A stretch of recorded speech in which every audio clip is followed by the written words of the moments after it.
10 Minutes to Joy is your weekly invitation to reset, recharge, and rediscover your most joyful self through aha moments and simple energy techniques. You're listening to holistic psychotherapist Sylvia Plester-Silk. I've worked with individuals, couples, and groups. From parole officer to private practice, I've learned many lessons, and I'm ready to share. If you find today's podcast helpful, please share it with those folks in your network. Today, I wanted to talk about the joy of discovery. Now, how everyone defines discovery is 100% individual.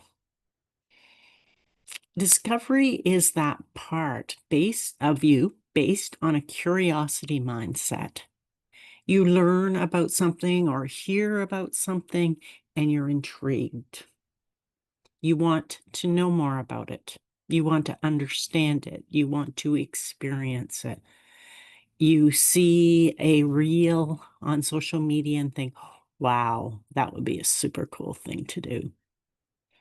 That is when your discovery piece is ignited, that you start to get curious.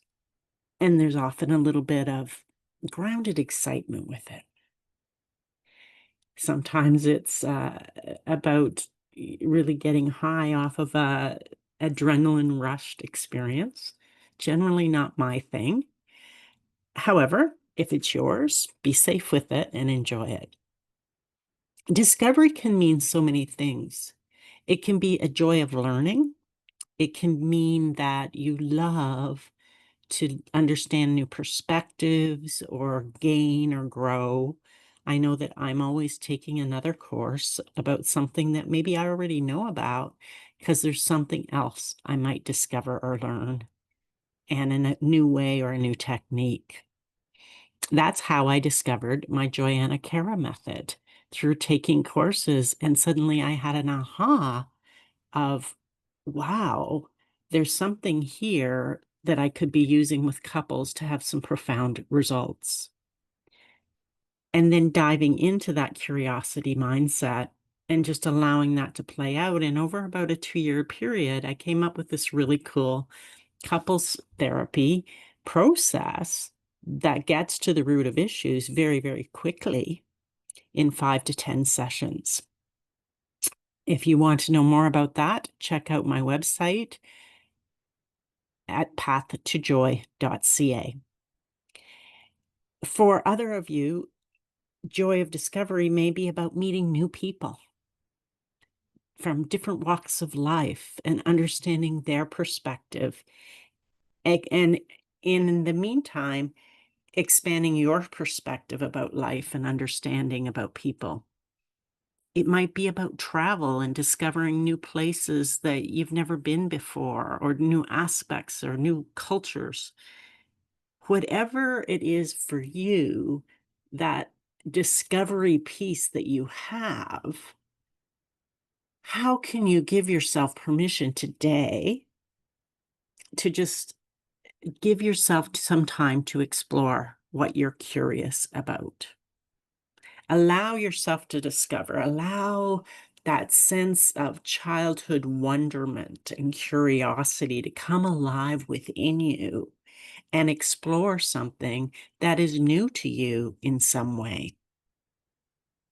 As we do this, we find that we get energized. Life becomes more rewarding.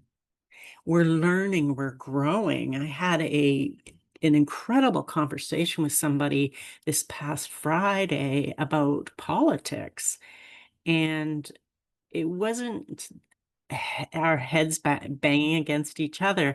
It was simply sharing our perspectives and our biases in a way where we just held space for one another. And I expanded as a result of that experience and conversation.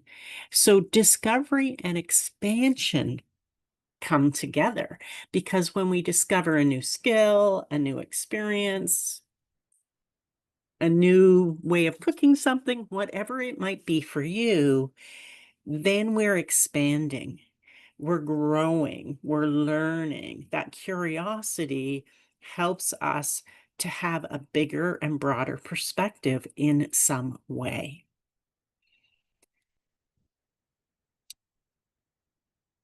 Oftentimes we'll say, I can't afford that course, or I can't afford that type of experience.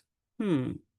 This is when we really need to get really, really curious and or learn how to budget so that we can be putting money away for the things that are really important to us, even if it's a little bit at a time, and looking at, is our spending in alignment with our priorities? And it might be that you don't have money, especially with as prices are going up and so on. And maybe there's like, you can take a loonie a week and put it away for that. That's a start because that places some value on that discovery experience that you want. Taking the time to just indulge yourself. If you could, where would your next trip be? And let's say that you can't afford the trip.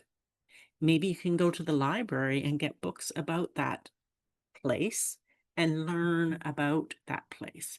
Maybe you could read novels based on that environment and gain and discover in those ways. Maybe somebody locally is doing a talk about their travels. You could go to that and experience it secondhand.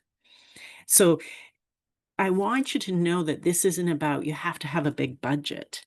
It's about how do you get creative to feed that part of inner discovery that you desire within yourself. There's no one way.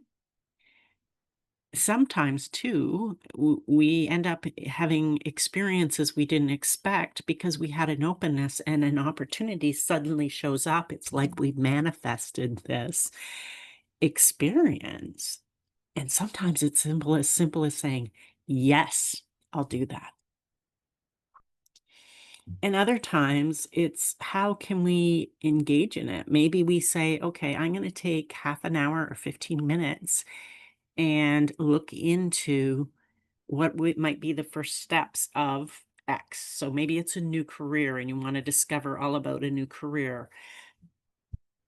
What might that look like? What do you need to gain to get it? So sometimes it's fact finding, information finding.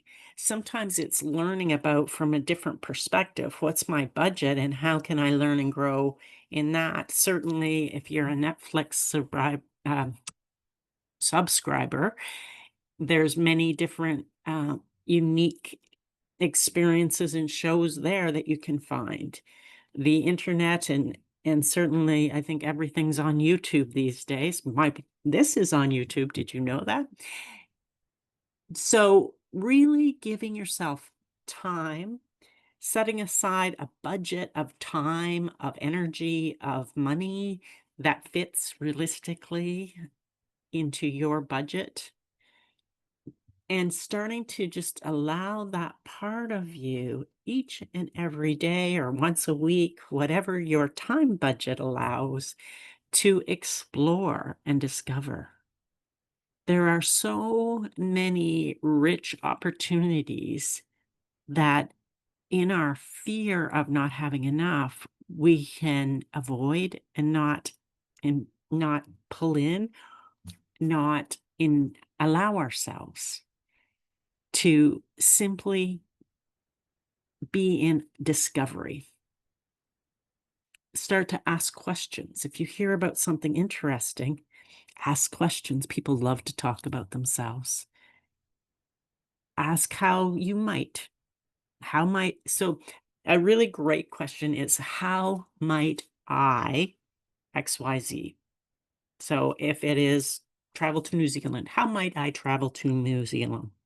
Okay, well, I don't have the budget today to do that, let's say. So then, okay, maybe it's, as I said, TV shows and so on. How might I study X form of energy work?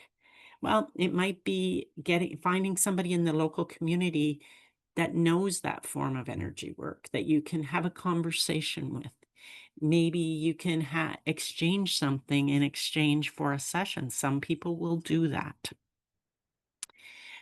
It's getting into that curiosity mindset and allowing yourself all the time to be discovering new things and exploring, expanding your horizons. So give yourself a budget of money, of time, of interest, of curiosity, and get on your personal discovery process so that you can live the life that you truly desire. That's all for today, folks. Remember, intuition is communicating with your deepest self, tuning into your sensations, feelings, and subtle knowing. It's another form of discovery. You can learn to heal your soul's most profound guidance when you get into a curiosity mindset.